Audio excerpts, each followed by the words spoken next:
Olá, estamos dando início a mais um programa Debates Le Monde Diplomatique Brasil, uma iniciativa do jornal Le Monde Diplomatique Brasil, em parceria com a TV PUC, com o canal universitário e com a TVT, a TV dos Trabalhadores.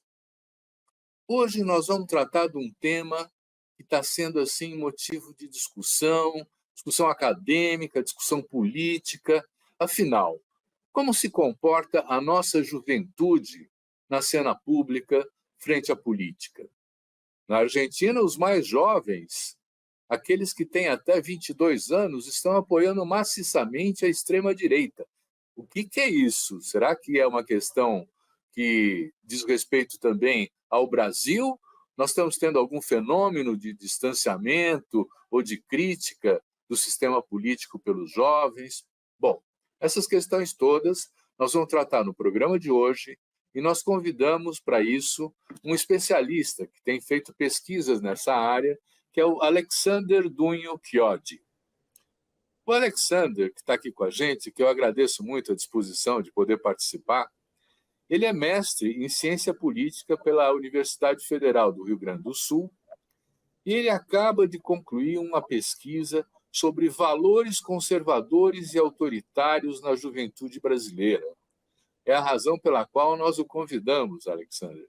Queremos ouvir os resultados da sua pesquisa, a sua reflexão sobre essa questão, já que você trabalha desde 2019 com o tema da juventude e vem acumulando conhecimentos nessa área. Muito obrigado por participar. E eu já começo com uma pergunta. Alexander, o que são valores conservadores? Vamos começar do começo, para que todo mundo tenha a mesma base de entendimento para discutir o que vem pela frente. Você pode nos explicar como é que você entende valores conservadores? Olá, Silvio. É uma satisfação estar aqui contigo e com toda a audiência de vocês. Bom, valores conservadores é um daqueles termos, né, que a gente parece que todo mundo sabe e ao mesmo tempo não sabe o que é. Então, é importante separar valores conservadores de valores autoritários, né? Por exemplo, valores conservadores, o que são? O conservadorismo, ele se difere um pouquinho das outras correntes teóricas que costumam ter ideias básicas, e daí dessas ideias básicas vai vindo mais um estudioso que acrescenta mais uma ideia, daí vem outro, acrescenta mais uma ideia, daí se cria uma base de conhecimento em cima de uma visão de mundo. O conservadorismo não é bem assim. Ele é caracterizado pelos grandes estudiosos desse conceito como um fenômeno pontual, histórico, centrado em um evento específico. Então, o indivíduo conservador, ele é aquele indivíduo que tem uma certa angústia de que a sua sociedade, ou o mundo em que ele nasceu, cresceu, foi inserido, esse mundo parece estar ruindo. E isso pode ser tanto real quanto imaginário, né? E com essa angústia, ele quer fazer de tudo para preservar a ordem social que ele vive. Então, os conservadores, por exemplo, da época do Brasil Império, queriam conservar a sociedade escravagista. Os conservadores da época do monarquista da França queriam conservar o sentido real, né, do poder absoluto monárquico. Então, o conservadorismo, ele tem essa tendência de querer conservar aquela sociedade, aquela estrutura social daquele momento a qualquer custo, independente de o cenário que esteja, né? Então, se define o conservadorismo como uma reação a um progressismo, então existe uma tendência de progressismo, o conservador vem nessa angústia de não querer mudar nada, e tem essa frase, né, de que o conservador é aquele que aceita mudar tudo para não mudar nada. Então, esse é o grande conceito de conservadorismo. Não existe uma linha histórica, um acúmulo, né, histórico, como eu falei, de conservadorismo. Existe esse desejo de parar as mudanças e de garantir que tudo permaneça como está. Muito bom. Mas aí, olha, se nós pegarmos as últimas eleições no Brasil, está meio dividido, mais ou menos meio a meio, uma posição mais conservadora e, vamos ser generosos, uma posição um pouco mais progressista, né? Isso na população em geral. Você observa alguma mudança da população em geral frente ao comportamento da juventude? A juventude atua diferentemente? Então, esse é outro ponto da peculiaridade do Brasil e da América Latina. Então, se o conservador ele tem o desejo de manter as coisas como estão, e pensando no passado como a inspiração para isso, a gente vê muito disso, né? No meu tempo era muito melhor. Antigamente tinha mais segurança. O conservador ele costuma olhar para o passado para desenhar o futuro. Ele costuma ver, enquanto progressista, olha o presente como o ponto de partida para um futuro, o conservador olha o presente como o maior ponto que o passado alcançou. Mas é complicado para o Brasil e para a América Latina como um todo pensar num passado glorioso quando o nosso passado foi destituído. A gente não tem um passado glorioso. Onde a gente vai olhar? A gente não é o Império Português, a gente não é a França, que consegue olhar no passado e enxergar, por mais inadequado que seja, né, no ponto de vista hoje, mas olhar o passado como um império poderoso. O Brasil e a América Latina tem, na sua história, a escravidão e o genocídio. Né? O que de glorioso tem para conservar? Então, é um problema para o conservadorismo brasileiro e latino-americano como um todo, mas a gente tem esse outro detalhe, que se chama a socialização política. Então, a juventude de toda e qualquer sociedade, ela nasce num meio e ela é socializada, né? Ela leva em consideração os valores que os pais dela transmitem, que as escolas transmitem, que o convívio que ela tem transmite. Agora, por exemplo, nos Estados Unidos, as gerações elas entram em conflito. As gerações mais velhas costumam ter um sentimento mais materialista, de enxergar o mundo através dessa lente da posse, do bem-estar. Em compensação, as novas gerações, elas têm outras preocupações. Então, na Europa e nos Estados Unidos, as novas gerações hoje estão cada vez mais ligadas na questão do meio ambiente, na questão das liberdades, na preservação do mundo, né, como um todo. E no Brasil, parece que as novas gerações não diferem muito os seus valores das gerações passadas. Então, é o que a gente chama de cultura política híbrida, né? As novas gerações, elas vêm com uma defesa à democracia, mas, ao mesmo tempo, com uma defesa de valores autoritários que já eram presentes na geração dos pais dela, até na geração dos avós delas.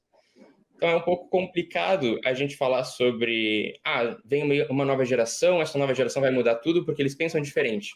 E quando tu vai olhar de verdade o que essa geração pensa, são poucos os valores que são diferentes da geração dos pais delas, da geração dos avós delas.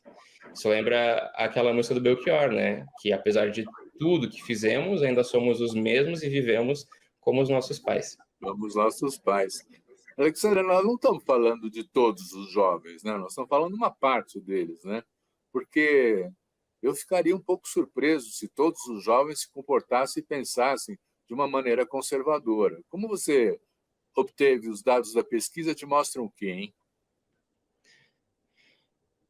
Então, existe uma certa segregação, ou melhor, existe uma certa concentração desses jovens com valores mais conservadores e autoritários na juventude do que outros. Daí, lembrando, qual que é a distinção? A gente falou agora de valores conservadores, acho que a gente pode falar um pouquinho de valores autoritários.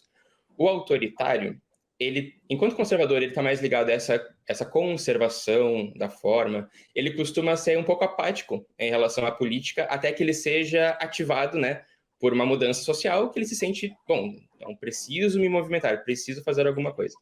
O autoritário, a pessoa autoritária, né, o indivíduo, ele costuma ter uma visão um pouquinho diferente. Ele costuma estar mais atrelado a esse sentimento de devoção no culto da personalidade, então de lealdade, de desprezo pelo debate, desprezo pelas opiniões alheias, ou que ele discorda, e uma obsessão até pelo poder do executivo. Então, a democracia seria uma grande confusão. O parlamento estaria ali mais para atrasar as vontades do líder, que é aquele que tem o conhecimento do que o povo precisa, o líder sabe o que o povo quer e como fazer isso, mas o parlamento joga contra ele. O judiciário seria uma ferramenta da elite para proibir o avanço que o executivo traria. Então, ele vê a democracia como muito lenta para as mudanças que o autoritário quer realizar, e ele tem outro conjunto de valores. Qual que é o problema hoje? É que os valores conservadores, por exemplo, o Engelhardt e a Norris vão dizer lá nos Estados Unidos que o que está acontecendo hoje é uma novidade, porque os valores conservadores se aliaram aos valores autoritários e ao populismo para criar essa nova onda de direita que a gente vê com o Orbán, com o Trump, por exemplo, né, em outros países que a extrema-direita cresceu, né, ganhou corpo. No Brasil, a junção de valores conservadores com os valores autoritários é a norma. Não existe nada de novo. Sempre foi assim. Os valores conservadores, por causa daquilo que a gente já conversou aqui, como eles não têm um passado para olhar, eles acabam se juntando aos valores autoritários. Então, primeiro, é a primazia do rei, que o rei deveria ter todos os poderes, porque o rei é um sábio, o rei sabe como melhorar o país. E daí depois essa visão sempre muito forte do executivo, de que a gente precisa eleger um presidente que tenha amplos poderes, que sabe o que o povo quer, o que o verdadeiro povo quer, né? Tem diferença, o Brasil tem povos e povos, esse tipo de visão autoritária, e que ele pode, até ele precisa passar por cima dos outros poderes para garantir a existência da vontade do povo, que o que o povo realmente quer vire a realidade. Então, esse sentimento autoritário sempre esteve presente no conservadorismo. E esse é a grande questão quando a gente analisa o crescimento do conservadorismo na juventude, que é aqui o nosso assunto. Porque esses valores conservadores, eles trazem de contrabando valores autoritários. Enquanto os conservadores querem manter a sociedade, os valores autoritários junto desse pensamento podem, de verdade, botar a democracia em xeque. Então, pensando sobre essa junção de valores conservadores e autoritários, onde que eles se encontram, né? E dali foi algo que, fazendo a pesquisa, eu comecei a perceber e eu comecei a ficar um pouco curioso, porque não era o que eu esperava. Então, os valores conservadores e autoritários, por exemplo, eles estão mais presentes nas classes mais baixas e desfavorecidas do que nas classes mais altas. Os valores conservadores e autoritários estão mais presentes nas escolas públicas do que nas escolas privadas. E não parece ter muita relação com religiosidade. A gente tem na nossa base dados de 2001, 2015 e 2019. Então, ali quando a Constituição Federal estava completando quase a mesma idade daquelas pessoas que estavam no ensino médio, né, em 2001, 2002. Depois, em 2015, logo depois dos atos de 2013, de toda a mudança no cenário político que isso acarretou, e em 2019, um ano depois da eleição de Bolsonaro. Então, é um período extenso, e o que a gente percebe é que não houve grandes mudanças na presença dos valores autoritários e conservadores por causa da eleição de Bolsonaro, por exemplo, mas a continuidade desses valores. E onde? Justamente naquelas camadas sociais que são mais paulatinamente excluídas do processo político. Então, o que acontece não é que as pessoas de mais baixa renda são mais autoritárias porque elas são. É porque elas não têm acesso ao exercício da sua cidadania. Então, elas não enxergam na democracia a saída efetiva para a solução dos seus problemas materiais, do problema da vida do cotidiano. As mulheres, elas são sistematicamente excluídas do processo político. Primeiro, por não ter acesso à própria visibilidade, depois por não ter acesso ao financiamento político, e depois por não se enxergar nessa posição. A mulher é cerceada dos seus direitos políticos desde a escola, onde o homem aprende que ele pode ser o que ele quiser, inclusive deputado, senador, presidente. A mulher não. A mulher é cerceada. Não, política não é lugar para mulher. A mulher na política é motivo de piada. Isso faz com que a mulher não veja na política, a jovem, no caso, né, não veja na política a grande saída para a resolução dos seus problemas. Isso a gente vê também na presença da escola. A escola pública no Brasil, a desigualdade no Brasil é criminosa. Quando a gente olha a escola pública e privada, é só mais um reflexo. Aquela pessoa que está na escola privada costuma ter mais acesso, mais ferramentas para exercer a sua cidadania e consegue enxergar na democracia, no sistema político, uma forma de se representar. Ela se sente representada. Agora, aquela pessoa que está numa escola pública, às vezes ela não tem o básico do básico, ela não consegue ver nesse modelo político a solução para os seus problemas.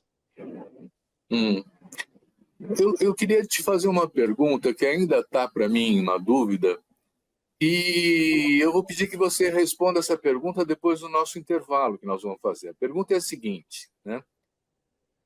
todos os jovens estão pensando dessa forma ou você tem um recorte capaz de identificar que parcela da juventude é mais conservadora e que parcela da juventude seria, então, mais progressista? Aguarde para responder que nós vamos nos interromper o nosso programa por um momento. Já voltamos já.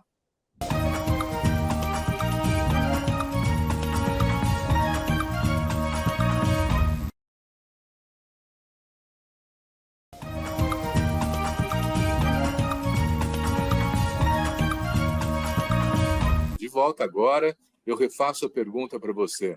Qual é a proporção dos jovens conservadores no total da juventude brasileira? Você tem uma ideia disso? Nessa pesquisa que foi realizada agora, em 2001, 2015 e 2019, a proporção que a gente encontrou foi algo na casa dos 20% a 30%. Essa é a proporção da juventude que tem esses valores fortemente autoritários, né? Foi criado um índice de autoritarismo, e essas são aquelas pessoas, aqueles jovens que alcançaram a maior taxa. Algo em torno de 20% a 30% da população. O que chama atenção é que outros 20% a 30% são progressistas e outros 20% estão naquela proporção de jovens que negam a política, que não se identificam com nenhum lado, com nenhuma parte do espectro político, que não têm interesse em política e que preferem não se posicionar, não tomar parte nisso. Esse dado também é relevante, porque onde a gente mais percebe o aumento do conservadorismo e do autoritarismo, né, é justamente na parcela de pessoas que negam a política, dos jovens que negam a participação política, que negam a sua potência nessa esfera e justamente acabam vendo na democracia só mais um sistema e não o único sistema na praça. Pois é. Eu continuo achando que nós temos aí um grande desafio para compreender essa realidade, porque, na minha cabeça, eu acho que você poderia ser progressista em algumas coisas e conservador em outras. Por exemplo, eu gostaria de ver reduzida a desigualdade social no Brasil e eu defendo que não se possa fazer o aborto. Essas combinações são possíveis, Alexandre? Essas combinações não só são possíveis, como são a norma. E isso é uma característica da cultura política brasileira, essa cultura política híbrida, em que os valores conservadores se juntam com os valores progressistas, mas não só isso, os valores democráticos se juntam com os valores autoritários. Isso cria uma dicotomia. Então, ao mesmo tempo, os jovens podem, isso é uma questão ideológica de Brasil, o Brasil é um país majoritariamente cristão, certas pautas são consenso. Então, por exemplo, você pode ser progressista na política, como você falou, né? Eu quero reduzir a desigualdade social, mas, ao mesmo tempo, eu sou a favor da pena de morte. Isso acontece. Isso talvez seja até a norma. O que chama atenção, por exemplo, nesse estudo sobre a cultura política e valores conservadores autoritários, é que a pessoa pode falar, não, eu defendo a democracia. Eu acho que a democracia é o melhor sistema político, mas eu sou a favor de fechar o Congresso. Eu sou a favor do presidente fechar o judiciário. Eu acho que a democracia é importante, mas eu acho que a participação popular não serve para solucionar os problemas do Brasil. O que serve para solucionar os problemas do Brasil é um líder forte e coloque as coisas no lugar. E esses valores, eles são presentes, assim, de uma forma bem distribuída, tanto na juventude, quanto na geração do pessoal com idade na casa dos 30, 40 anos, quanto com pessoas com 60 anos. Então, é isso que chama atenção no caso brasileiro, é que os valores políticos, eles passam de geração em geração, eles são reproduzidos. Não tem um conflito geracional. Até agora o que a gente vê não é um conflito, é uma permanência, uma continuidade desses valores que acabam criando uma contradição, uma dicotomia. Como é que tu defende a democracia ao mesmo tempo que tu defende valores autoritários? Mas olha, Alessandra, eu queria complicar um pouco mais a história, porque, por exemplo, se você der uma olhada na Argentina, esses jovens agora que estão apoiando o candidato Milei, que é de extrema-direita, eles têm menos de 22 anos. A grande maioria dos apoiadores do Milei está nesse grupo, né? Quer dizer, esses jovens estão tendo um comportamento inovador, no certo sentido, né? Em adotar a extrema-direita, a recusa das instituições políticas tais como elas se apresentam hoje e a própria participação política no sistema. Eles não querem, né? Então, é mais ou menos jogar tudo para cima, né? Então, vamos votar no Milei e vamos botar para quebrar, né? Você vê isso aqui também? Não, eu não vejo no Brasil o surgimento de uma nova onda, de um novo quadro. Os valores que o Bolsonaro trouxe em 2018 já estavam presentes na sociedade. E não é de agora, e não é de 5 anos atrás, não é de 2013. Esses valores estavam presentes na sociedade em 64, em 60, em 80, em 85. O que o Bolsonaro fez, e fez bem, foi organizar esses valores ao redor da figura dele. Mas Mas está crescendo esse conservadorismo, não está? Quer dizer, você criou uns índices no seu trabalho, né? Esses índices mostram o quê? A juventude está ficando mais conservadora ou não? o conservadorismo cresceu mais de 2001 a 2013 do que de 2013 a 2019. Então, esse é um dado, assim, primeiro me surpreendeu, mas quando a gente vai mais a fundo, a gente percebe que eles fazem sentido. Porque o que vai acontecer? Vem a redemocratização, vem a volta da democracia. Então, existe uma esperança de que a democracia vai solucionar os problemas que fazem parte da formação do Brasil e da sua continuidade como país. Eles passam 10, passam 15, passam 20 anos. E esses problemas persistem. A desigualdade persiste, a ojeriza, a classe política persiste. Por mais que a gente tenha avanços e avanços importantes, e principalmente avanços institucionais, a gente realizou várias eleições consecutivas de 4 em 4 anos, parece que esses avanços não foram traduzidos no desenvolvimento de uma cultura política democrática. Então, o jovem ele vai se afastando do sistema político porque ele não vê muito sentido, principalmente no Brasil, no caso, né? Principalmente depois do impeachment do Collor, a gente percebe uma redução do voto dos jovens, principalmente quem tem 16, 17 anos, né, do voto facultativo, elas cada vez vão comparecendo menos. A grande exceção foi esse ano, depois de uma grande campanha do TSE para incentivar o voto jovem. Mas a gente vai percebendo que a juventude vai se afastando do sistema político, mas que não tem uma grande mudança de valores. Os valores sempre estiveram ali, eles já estavam ali antes. O Bolsonaro conseguiu girar isso em torno dele e da visão, da cosmovisão de mundo dele. E ele saiu, ele foi derrotado. Nada garante que, bom, ele está hoje, em dias de hoje, né, 2023, ele está inelegível, não irá participar da próxima eleição, mas nada garante que outro político daqui a 5, 10 ou 15 anos consiga pegar esses mesmos valores que já estão presentes na sociedade, que dificilmente vão sair da sociedade se algo muito, muito inovador não for feito, e repetir o que foi feito em 2018. Você tem usado uma pesquisa, referências bibliográficas também. Quer dizer, esse comportamento da juventude brasileira, você identifica como um processo global que está acontecendo em outros países também? Ou ele tem uma cara brasileira? Essa é uma grande discussão, uma boa discussão. Porque quando a gente vai analisar a América Latina, isso desde muito tempo. O Hobsbawm falava isso lá nos anos 60. Quando a gente vai olhar a América Latina, a gente costuma olhar com as lentes da Europa ou dos Estados Unidos. Então, tem grandes estudos sobre isso hoje. Eu ressalto de novo o estudo do Engelhardt e da Pippa Norris, que trazem sobre essa nova onda, inclusive esse novo conflito geracional na Europa e nos Estados Unidos, e tem esse esforço de tentar trazer para cá e olhar para cá, olhar a América Latina com esses olhos, olhar tanto a Argentina, o Brasil, outros países da América Latina com essa lente. Mas é muito complicado fazer isso. É muito complicado olhar a América Latina por outras lentes que não sejam as nossas próprias. Porque, como eu falei, na Europa e nos Estados Unidos, é uma novidade o conservadorismo ter junto dele um espírito mais populista e valores abertamente antidemocráticos. No Brasil, não. No Brasil, essa é a regra, essa é a norma. Então, acho que o que a gente pode falar, e daí eu trago Lowy, né, é que tem um levante da direita que é incomparável com qualquer coisa desde 1930. Então, existe um aumento de governos de extrema-direita. Daí a gente pode, em uma certa medida, vincular isso com o surgimento das novas mídias digitais e da nova forma de se comunicar e fazer política. Mas a gente não pode linkar uma coisa com a outra tão simples assim. Não é tão simples assim. O Bolsonaro não inventou um novo movimento político. Ele organizou um movimento que já existia.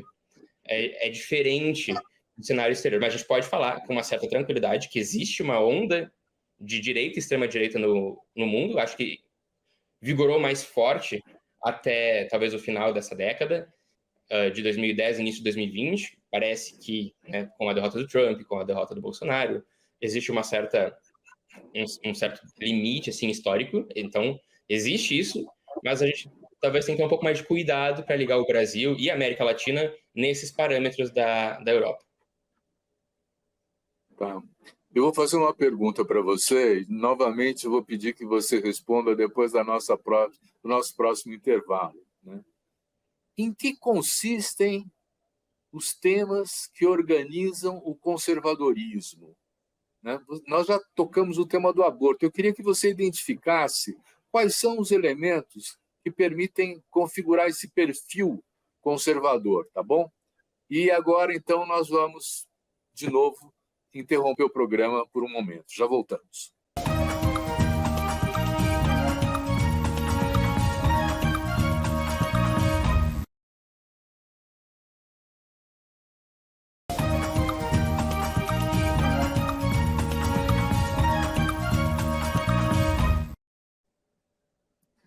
Então, Alexander, como é que são os valores? O que é que identifica esse conservadorismo? Porque você já mostrou que é mais ou menos olhar pelo espelho retrovisor e tentar reconstruir uma sociedade que já não existe mais.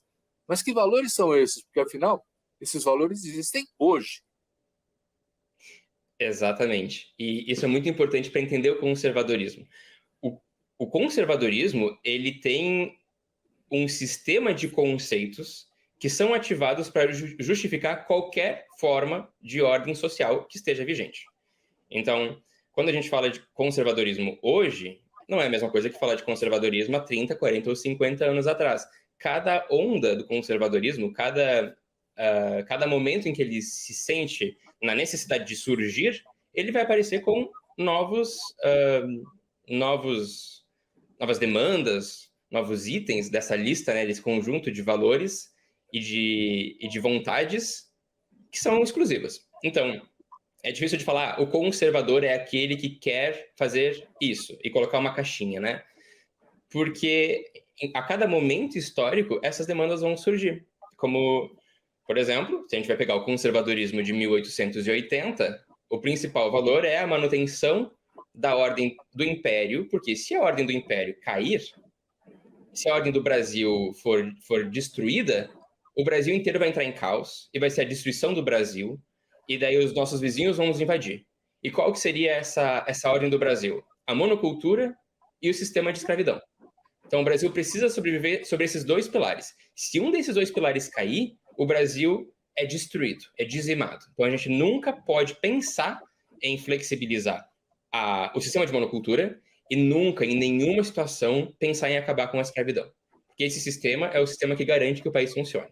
Se isso acabar, vai ser um desastre, vai ser a destruição de tudo que a gente conhece, vai ser o caos e a anarquia. Isso em 1880, né? 88, até o finalzinho ali do século. Hoje, o que a gente tem? Hoje a gente tem esse discurso que é claramente anticomunista, fazendo até uma volta da discussão que o mundo parecia já ter superado, né? Pelo menos há 20, 30 anos atrás, mas então existe um sentimento anticomunista que é contrário a qualquer bandeira que possa ser minimamente relacionado com a esquerda e com esse fantasma do comunismo. Mas eu acho que a grande diferença, o grande ponto hoje do conservadorismo que difere dos outros é a oposição aos valores considerados pós-materialistas ou pós-modernos. Então, parece que hoje a grande bandeira contrária do conservadorismo é a promoção da igualdade, por exemplo, em pessoas da comunidade LGBTQIA+. Principalmente quando se fala de transexualidade. Essa é uma bandeira que eles trazem com muita força e que nunca foi trazido com tanta força antes. Então, esse é o ponto sempre existiu o ponto da corrupção dos menores. Nós precisamos proteger nossas crianças, nós precisamos proteger nossos jovens, e daí tem toda a discussão de que banheiro unissex vai destruir a nossa sociedade, que vai destruir nossos valores, que permitir o casamento entre pessoas do mesmo sexo vai destruir a família, que é uma instituição base da nossa sociedade. Então, a defesa do meio ambiente é vista como a destruição da matriz econômica do mundo. Essas pessoas querem acabar com o petróleo e com o carvão? Bom, elas vão passar fome, porque o mundo precisa disso. Essas pessoas querem acabar com a monocultura, com a produção de soja, de gado e o desmatamento da Amazônia, por exemplo? Não, elas vão morrer de fome, porque o Brasil precisa desmatar para ter cada vez mais gado, para alimentar cada vez mais gente. Então, esse é um pensamento que, de novo, ele surge de acordo com a demanda, ele surge de acordo com enquanto há um empuxo progressista, o conservador vai aparecer e vai trazer essas bandeiras, que são pontuais e históricas. Hoje é isso. Há 50 anos não foi. E de onde vem essa informação? Porque mudou. Nós tínhamos como referências a família, a escola, a igreja. Hoje tem as redes sociais, tem outras fontes, né? De onde é que esse conservadorismo bebe as suas informações? De onde ele tira essa questão de que nós temos que enfrentar um comunismo que não existe, né? Então, é uma excelente pergunta, porque também é uma daquelas questões que as pessoas todo mundo parece saber e não saber ao mesmo tempo. Com o advento das novas mídias digitais, isso suscitou muitos estudos que queriam perceber qual que é a potência disso na política, na juventude, na comunicação, nos negócios. Qual que é a potência disso na forma de criar democracias, cidadãos. E eu destaco duas correntes que surgiram mais ou menos juntas ali no início dos anos 2000 até 2015, 2020, né? São correntes que vão se alimentando. A primeira é a teoria da mobilização, de que as novas redes sociais, elas vão fazer com que as pessoas se juntem mais, conversem mais, exponham mais ideias, vai dar acesso a pessoas que nunca tiveram acesso antes ao debate político e à esfera pública. E por mais que a gente tropece no caminho, esse caminho é um caminho virtuoso. É um caminho que vai levar ao aumento do debate, ao aumento do conhecimento político. E do outro lado tem a teoria, que é um pouco mais reticente, que fala, olha, esses novos meios, eles são ferramentas que podem ser usadas tanto para o bem quanto para o mal, mas a gente não pode colocar muita fé nelas, não. Porque elas não são necessariamente boas. Elas são o que elas vão ser usadas para ser. Então, a Jennifer Moraes tem uma frase maravilhosa na tese de doutorado dela, que diz que a gente não pode colocar muita fé nas mídias digitais, porque não é muito o que as mídias digitais fazem com os cidadãos, mas o que os cidadãos fazem com as mídias digitais. O que a gente percebe hoje, por exemplo, no Brasil, é que essas mídias digitais foram usadas para a política, primeiro e com grande força, em 2013, é o primeiro ponto. E depois, quem instrumentalizou isso na campanha política, que jogou a política com as redes sociais, foi o Bolsonaro e a extrema-direita. E daí, agora, a gente pode falar de uma certa conformidade no mundo inteiro. Então, na Europa, nos Estados Unidos, no Brasil e agora na América Latina, com um pouco mais de certeza, a gente pode olhar isso, a direita e a extrema-direita soube usar melhor as mídias digitais, soube circular melhor a informação e aprendeu como funciona o fluxo. Então, o campo progressista ele sofre um pouco mais para conseguir galgar esse caminho. A extrema-direita aprendeu a fazer isso com maestria. Então, tanto na eleição de 2018 no Brasil, a eleição agora de 2022, eles usam essa rede social para criar um ecossistema. E é dali que vem a informação e é dali que se conforma esse tipo de notícia. Então, existe hoje uma demanda para criar legislações, para criar regulações das mídias e das plataformas, porque como elas são usadas hoje, é na base do poder econômico. Então, se tu paga anúncio, tu vai aparecer. Se tu veicula, se tu coloca dinheiro em uma postagem, ela vai para mais pessoas. Se tu tem uma estrutura que financia justamente isso, essa estrutura vai alcançar muita gente. Pois é, mas quando você fala assim, olha, os setores conservadores, da direita, soube se apropriar muito melhor disso, eu até fico em dúvida, porque eu entendo que, por exemplo, esse investimento nas redes sociais, da parte da direita, já tem anos. Nós estamos acompanhando a formação de think tanks conservadores para orientar a formação do pensamento, de organizações militantes, como os Estudantes para a Liberdade, né? Que também atuam, vão dar no MBL, vão dar em outras coisas. Quer dizer, é muita grana que está sendo posta aí também. Então, não é que a esquerda não soube fazer direito e a direita soube, né? porque esse pensamento conservador é muito ancorado, é muito apoiado por instituições nacionais e internacionais. Você tem elementos para discutir isso? Bom, eu lembro que este ano, na discussão da PL 2630, o Google adicionou na sua página de entrada um link se posicionando contra, com frases do tipo: a PL 2630 irá limitar o seu acesso à internet. Né? São falas. Imagina uma empresa, uma das mais ricas do mundo, se posicionando sobre uma PL que vai passar no Congresso no Brasil. Então, sim, é claro que quando a gente está falando principalmente de eleições e de mídias e plataformas, a gente está falando de grandes empresas, de muito dinheiro, e daí eu trago a discussão da Shoshana Zuboff, né, de capitalismo e de vigilância. Então, é um outro sistema que a gente entra, é outro fenômeno que aparece, e sim, a gente pode no mínimo deduzir que a direita e a extrema-direita foram muito bem financiadas, né? Acho que a gente já passou desse ponto. Mas para se resguardar, né, a gente pode no mínimo deduzir que todo esse ecossistema é muito, muito bem financiado. E foi muito financiado durante a campanha eleitoral, tanto de 2018 e ainda mais na de 2022.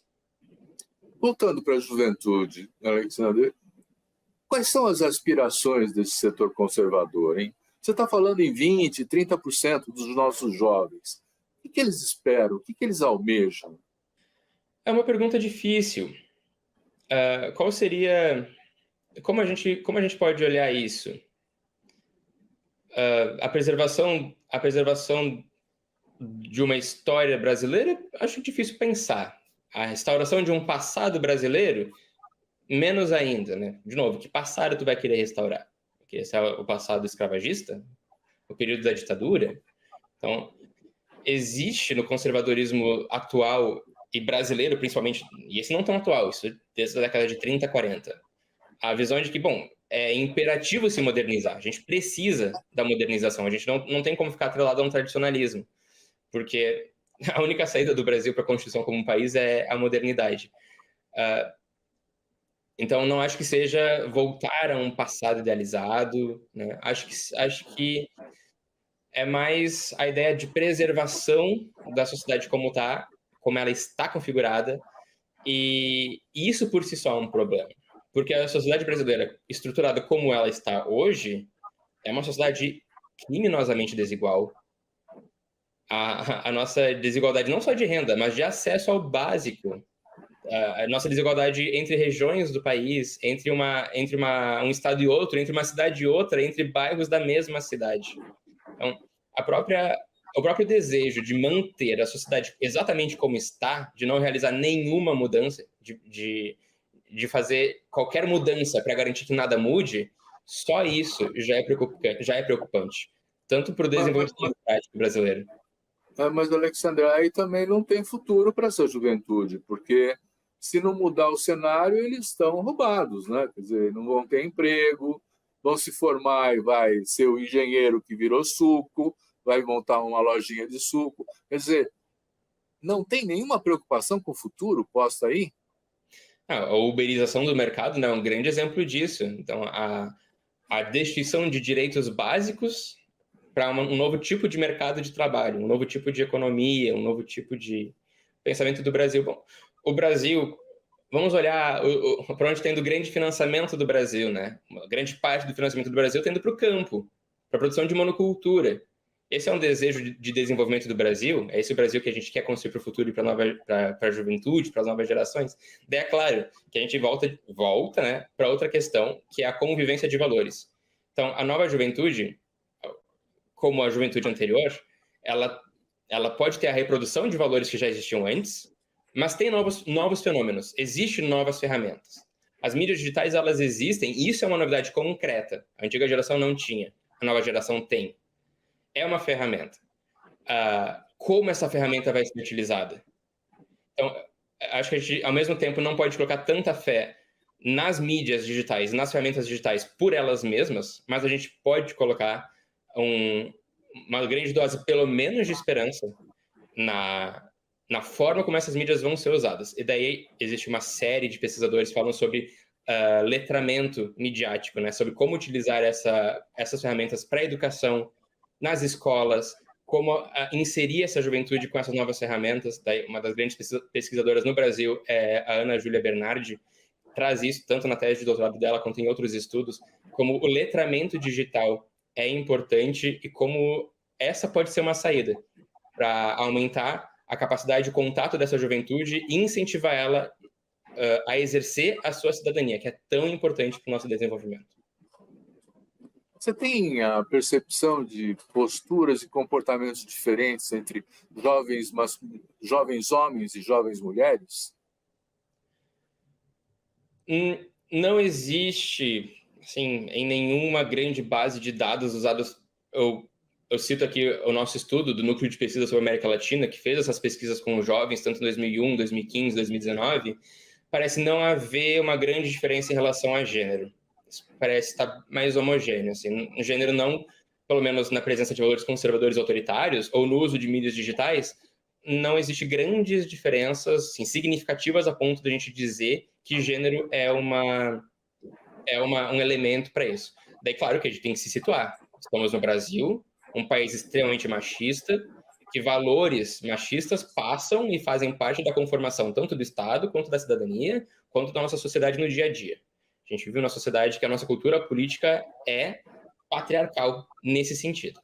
Então, dizer que não há grande concentração de valores autoritários em um e outro gênero, por exemplo, não é dizer que tudo está igual, tudo está bem. Pelo contrário. O que tem é a prevalência mínima, pouca coisa, não o suficiente para inferir muita coisa, que os valores conservadores e autoritários estão um pouco mais presentes entre o sexo feminino do que o masculino. E isso acontece justamente porque as mulheres não veem no sistema político, as meninas jovens de Porto Alegre, da região sul pelo menos, não enxergam com tanta força o sistema político como a solução para os seus problemas. Então, ao se distanciar, ao não mostrar interesse por política, ao não querer votar, essa jovem acaba vendo no sistema político algo que talvez, no sistema democrático inclusive, né, algo que talvez não seja tão benéfico para ela. Perguntada se um sistema democrático é a mesma coisa que um sistema autoritário, essa pessoa tem mais tendência a dizer que, bom, para mim, os dois são iguais. Você falou uma coisa muito importante agora, en passant, né, de passagem, que é os dados coletados numa pesquisa no Rio Grande do Sul, onde, por exemplo, a concentração de negros é muito baixa, né? Como é que você tem algum elemento de racismo nessas pesquisas que possa ser detectado? As pesquisas foram realizadas tanto em 2001, 2015 e 2019 nas 3 capitais da região sul, em Porto Alegre, em Florianópolis e em Curitiba, no Paraná, em 2001, 2002, 2015 e 2019. Depois elas também foram repetidas em Florianópolis e Curitiba em 2022 e 2023. Então, sim, estamos falando, né, de valores que são jovens da região sul, onde tem, de certa forma, essa prevalência, só que ela não é uma prevalência absurda, nem absoluta. A cidade de Porto Alegre não é uma cidade que 80% da população é branca, né? A cidade de Florianópolis e de Curitiba também não. Então, existe uma certa prevalência e daí, sobre a questão de racismo, eu não peguei nessa pesquisa, acho que ela não foi desenhada com esse escopo, a gente não consegue olhar no refinamento, mas ela pode facilmente ser replicada em outros estados do Brasil. E daí, dessas análises, a gente poderia ter alguma ideia desse fator. Nós vamos fazer mais um intervalo agora, para depois dar uma continuidade. E eu queria que você pensasse, por exemplo, nas alternativas na questão econômica. O que está colocado nas pesquisas em termos de jovens e sua vida profissional, jovens e oportunidades de trabalho, enfim, alguma coisa desse tipo. Mas, nesse momento, nós fazemos o nosso último intervalo.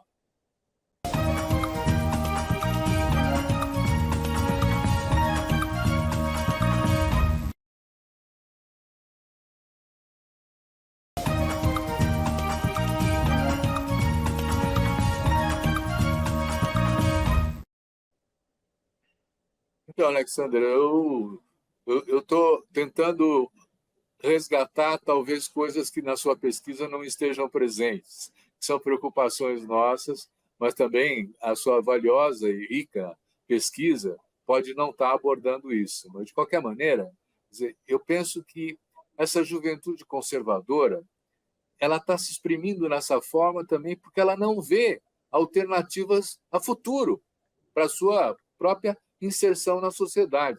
Por isso que eu perguntei da questão do trabalho, da questão do emprego. Você tem algum elemento disso na sua pesquisa?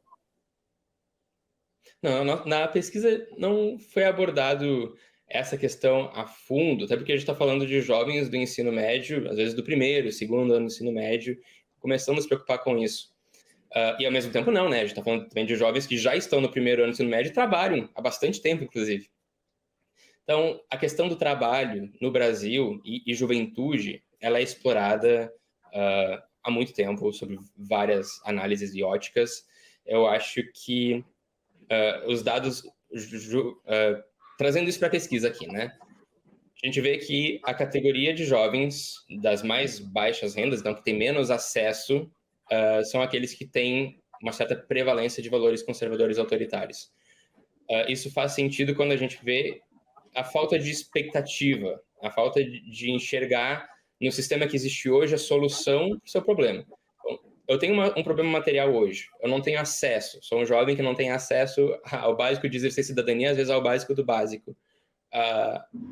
E daí me falam que a solução é os deputados, os senadores, a Suprema Corte, os ministros, a estrutura democrática que se põe, que está ali há 30, 40 anos, e é esse sistema que vai resolver a minha vida.